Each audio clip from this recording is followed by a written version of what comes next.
नमस्कार, दिव्य हिमाचल टीवी में आपका स्वागत है। मैं अनुज कुमार। आइए शुरू करते हैं आज का न्यूज बुलेटिन। फरवरी तक हिमाचल पहुंच जाएगी कोरोना वैक्सीन। केंद्र ने मांगी कोल्ड चेन के लिए उपकरणों की सूची। 9वीं से 12वीं तक के 7 लाख छात्र कल देंगे सेकेंड टर्म का एग्जाम। ऑनलाइन ऑफलाइन होगी परीक्षा। हिमाचल में 5 और कोरोना संक्रमितों की मौत, 136 नए मामले। एक दिन में 603 मरीज स्वस्थ। कोरोना मरीजों के बीच पहुंचे प्रदेश के स्वास्थ्य मंत्री। मरीजों से बात कर व्यवस्थाओं का लिया जायजा। मुख्यमंत्री के प्रशासन को सख्त निर्देश, कोरोना सेफ्टी गाइडलाइन का उल्लंघन ना होने पाए। कोविड अस्पताल नेरचौक को प्रदेश कांग्रेस कमेटी ने दिए स्वास्थ्य उपकरण। अध्यक्ष राठौर ने भरा उत्साह। प्रदेश भर में धूमधाम से मनाया गुरु नानक देव जी का प्रकाश पर्व। गुरुद्वारों में खूब रही रौनक। पहाड़ों पर 6 से बारिश बर्फबारी की संभावना। मैदानी क्षेत्रों में हफ्ता भर खिलेगी धूप। और अब समाचार विस्तार से। कोरोना से जूझ रहे मरीजों के लिए ये किसी बड़ी खुशखबरी से कम नहीं कि हिमाचल में भी कोरोना की वैक्सीन फरवरी माह के अंत तक पहुंच जाएगी। देखते हैं ये रिपोर्ट। हिमाचल में कोरोना की वैक्सीन फरवरी माह के अंतिम तक पहुंच जाएगी। यह खुलासा आज स्वास्थ्य मंत्री डॉक्टर राजीव सैजल ने किया। मंत्री ने कहा कि दवा को स्टोर करने की तैयारियां भी लगभग पूरी हो गई है। केंद्र सरकार ने हिमाचल से कोल्ड चेन के लिए जरूरी उपकरणों की सूची मांगी है। 3 जिलों में ये दवा स्टोर की जाएगी और चरणबद्ध तरीके से वैक्सीनेशन का काम शुरू किया जाएगा। हिमाचल में जो कोरोना की वैक्सीन आएगी उसे -2 से 8 डिग्री सेल्सियस तापमान पर स्टोर करके रखा जाएगा। सीरम इंस्टीट्यूट ऑफ इंडिया देश में ऑक्सफोर्ड यूनिवर्सिटी के सहयोग से टीका विकसित करने में लगी हुई है। अंतिम चरण का ट्रायल शुरू हो गया है। इसके नतीजे भी बेहतर आना शुरू हुए हैं। ऐसे में इसी कंपनी की वैक्सीन हिमाचल पहुंचेगी। सभी को इस वैक्सीन की 2-2 डोज दी जाएगी। पहले चरण में हेल्थ केयर वर्कर समेत बुजुर्गों और बच्चों को वैक्सीन दी जाएगी। 9वीं से 12वीं कक्षा के 7 लाख छात्र कल से सेकेंड टर्म का एग्जाम देंगे। यह एग्जाम 30 नवंबर तक कवर किए ऑनलाइन सिलेबस में से होगा। आइए देखते हैं इसके लिए शिक्षा विभाग की क्या है गाइडलाइंस। कल से सरकारी स्कूलों के 9वीं से 12वीं तक के 7 लाख छात्रों के सेकेंड टर्म एग्जाम होंगे। ये परीक्षा पहली से 14 दिसंबर तक चलेगी। इस सेकेंड टर्म असेसमेंट परीक्षा के लिए 30 नवंबर तक जो सिलेबस करवाया गया है उसमें से सवाल पूछे जाएंगे। समग्र शिक्षा विभाग की ओर से जारी डेट शीट के अनुसार 9वीं, 10वीं, 11वीं और 12वीं कक्षा के विषयों के पेपर एक ही दिन होंगे। जिन क्षेत्रों में इंटरनेट की सुविधा नहीं है या जिन छात्रों के पास स्मार्टफोन नहीं है वहाँ स्कूल प्रधानाचार्यों को अपने स्तर पर पेपर प्रिंट करवाने होंगे। प्रधानाचार्यों को निर्देश दिए गए थे कि 30 नवंबर तक हर घर पाठशाला के तहत जो सिलेबस कवर किया जाएगा वही असेसमेंट सेकेंड टर्म की परीक्षा के पेपर में दिया जाए। प्रदेश में कोरोना का कहर जारी है। सोमवार को अंतिम समाचार मिलने तक राज्य में 5 संक्रमितों ने दम तोड़ दिया, जबकि 136 नए मरीज सामने आए हैं। हालांकि एक दिन में 600 से ज्यादा मरीज ठीक होने से प्रदेश को राहत भी मिली है। हिमाचल प्रदेश में सोमवार को अंतिम सूचना तक 5 और कोरोना संक्रमितों की मौत हो गई है। इसी के साथ राज्य में मौत का आंकड़ा 630 पर जा पहुंचा। सोमवार को अंतिम सूचना तक 136 नए मामले आए। वहीं राहत की बात यह रही कि पिछले 24 घंटों में 603 मरीज स्वस्थ हुए। नए मामलों की बात करें तो सोलन में सबसे ज्यादा 53 नए मरीज शामिल हैं। इसके अलावा कांगड़ा में 26, शिमला में 19, सिरमौर में 18, ऊना में 16 और चंबा में 4 संक्रमित मिले। बता दें कि प्रदेश में अब तक 40,139 लोग संक्रमित हो चुके हैं। इनमें से 8,167 सक्रिय मामले हैं। इसके अलावा 31,296 मरीजों ने अब तक कोरोना महामारी को मात दी है।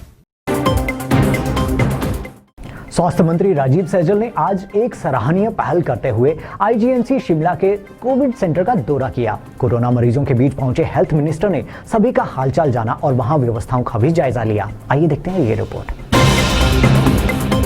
स्वास्थ्य मंत्री राजीव सैजल सोमवार को आईजीएमसी शिमला पहुंचे। यहां पर पहुंचकर उन्होंने कोविड पीड़ित मरीजों को उपलब्ध करवाई जा रही सुविधाओं का जायजा लिया।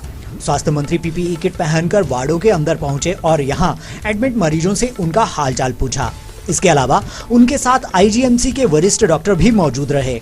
गौरतलब है कि सरकार ने आदेश जारी किए थे कि सभी मंत्री अपने जिला में जाकर यह देखेंगे कि वहां पर बनाए गए अस्पताल और कोविड केयर सेंटर में मरीजों को किस तरह की सुविधाएं दी जा रही हैं। सरकार की ओर से कहा गया था कि मंत्री निरीक्षण करेंगे और इसकी रिपोर्ट सरकार को देंगे। इन रिपोर्टों के आधार पर स्वास्थ्य सुविधाओं में और इजाफा किया जाएगा। राज्य में प्रतिदिन बढ़ रहे कोरोना मरीजों को लेकर मुख्यमंत्री जयराम ठाकुर आज खासे चिंतित दिखे। उन्होंने प्रशासन को सख्त निर्देश दिए कि कोई भी व्यक्ति नियमों की अवहेलना करता है तो कठोर कार्रवाई की जाए। देखिए ये रिपोर्ट। जयराम ठाकुर ने कहा कि कोविड मरीजों की संख्या में वृद्धि होने से राज्य सरकार को कुछ कठोर कदम उठाने के लिए विवश होना पड़ा है। मुख्यमंत्री ने कहा कि राज्य सरकार ने किसी भी सामाजिक, धार्मिक या सांस्कृतिक समारोह में अधिकतम 50 लोगों के शामिल होने का भी निर्णय लिया है। मुख्यमंत्री ने ये भी कहा कि प्रशासन के साथ साथ जनप्रतिनिधियों को भी इन आदेशों को सख्ती से लागू करना चाहिए।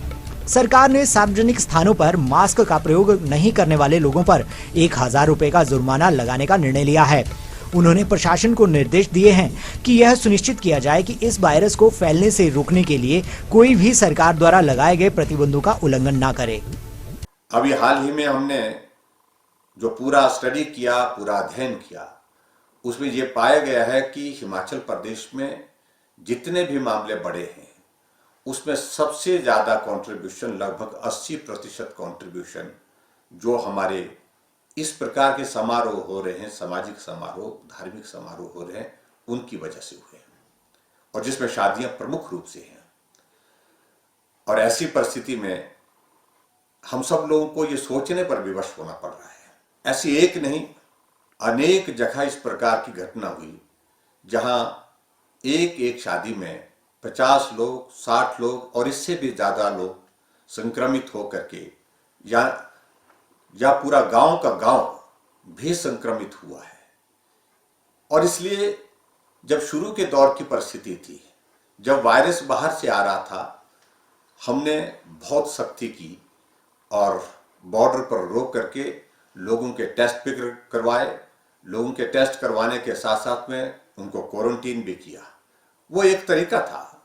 लेकिन जब आज वायरस अंदर आ गया है, वो गांव में है, घर में है, और ऐसी परिस्थिति में हमको जो भी निर्णय करना होगा, वो निर्णय जो अंदर हमारे इस प्रकार के जो कार्यक्रम हो रहे हैं, इस प्रकार की सारी चीजें हो रही हैं, जो सोशल गैदरिंग का मैं जिसका जिक्र कर रहा हूं, उस पर अंकुश कैसे लगे, उसको हम कम कैसे कर सके, उसमें हम किस प्रकार के। इस खबर को देखकर आप कांग्रेस कमेटी और इसके अध्यक्ष की तारीफ भी कर सकते हैं।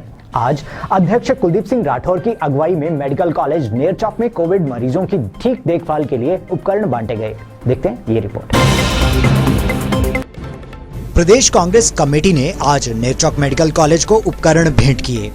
कांग्रेस कमेटी के अध्यक्ष कुलदीप सिंह राठौर ने बताया कि कांग्रेस अपने आपदा फंड के जरिए आईजीएमसी शिमला में भी स्वास्थ्य उपकरण बांट चुकी है। उन्होंने कहा कि इसी तरह से स्वास्थ्य उपकरण प्रदान करने का सिलसिला जारी रहेगा तथा मंगलवार को वे मेडिकल कॉलेज टांडा भी जाएंगे। राठौर ने कहा कि कोरोना महामारी से बचने के लिए सावधानी ही मात्र रास्ता है। उन्होंने पार्टी कार्यकर्ताओं व पदाधिकारियों से भी आग्रह किया कि वे सेवा भाव को जारी रखते हुए संकट की इस घड़ी में हर जरूरतमंद की सहायता करें। साहिब तेरी साहिबी कर गई कमाल, कोई नहीं अजनबी सब तेरे हैं लाल। जगत भर के प्राणियों को कर्म करने और मिल बांटकर गुजारा करने का मंत्र देने वाले महान गुरु नानक देव जी की जयंती पर आज प्रदेश भर में गुरुद्वारों में लंगर और कीर्तन का दौर चलता रहा। आइए देखते हैं कुछ तस्वीरें। गुरु नानक देव जी का प्रकाश पर्व कोविड-19 के दिशा निर्देशों का पालन करते हुए बड़ी सादगी के साथ मनाया गया। इस दौरान मंडी में गुरुद्वारा प्रबंधक कमेटी के मुख्य ग्रंथी सुखदेव सिंह ने बताया कि हर वर्ष की भांति इस वर्ष भी गुरु नानक देव का प्रकाश उत्सव बड़े हर्षोल्लास के साथ मनाया जा रहा है। कोविड-19 को लेकर जारी किए गए दिशा निर्देशों का पालन किया जा रहा है। उन्होंने कहा कि गुरु नानक देव द्वारा ही गुरुद्वारों में लंगर की व्यवस्था शुरू की गई थी, जिसे हर गुरुद्वारों में गुरुद्वारा प्रबंधक कमेटी द्वारा अभी भी बरकरार रखा गया है। इसी तरह प्रदेश के अन्य हिस्सों में भी ऐसी ही व्यवस्था देखी गई।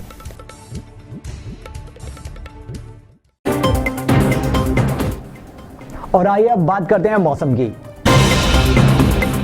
प्रदेश के तमाम ऊंचाई वाले क्षेत्रों में 6 दिसंबर से फिर बारिश और बर्फबारी होगी। हालांकि मौसम विभाग का अनुमान है कि मैदानी इलाकों में आने वाला पूरा हफ्ता मौसम साफ तो रहेगा, पर सुबह शाम कड़ी ठंड का सामना करना पड़ सकता है। प्रदेश के अधिकांश क्षेत्रों में सोमवार का मौसम साफ बना रहा। दिन के समय तेज धूप खिलने से अधिकतम तापमान में बढ़ोतरी आई है। बीते 24 घंटों के दौरान मौसम साफ बना रहेगा, जिससे न्यूनतम तापमान में बढ़ोतरी आई है। उधर केलोंग का पारा अभी तक -डिग्री में चल रहा है। और अब चलते चलते कुल्लू हॉस्पिटल का एक ब्लॉक पूरी तरह से कोरोना मरीजों को समर्पित होगा। 100 बिस्तर का अलग ब्लॉक बनाएगी सरकार। लाइव वीडियो कॉन्फ्रेंसिंग में कई बार टूटा संवाद। खराब व्यवस्था को लेकर प्रबंधकों पर भड़के मुख्यमंत्री जयराम ठाकुर। मुख्यमंत्री ने किया कुल्लू में स्थापित पूर्व प्रधानमंत्री अटल बिहारी वाजपेयी की अर्ध प्रतिमा का अनावरण। कुल्लू अस्पताल को मिलेंगी 10 नर्सें, 4 डॉक्टर। और हमीरपुर में 3 दर्जन से अधिक लोकल रूट पर नहीं दौड़ी निगम की बसें। परीक्षा देने पहुंचे अभ्यर्थियों को झेलनी पड़ी दिक्कतें। आज के बुलेटिन में बस इतना ही। सभी दर्शकों को गुरु पर्व की हार्दिक शुभकामनाएं। नमस्कार।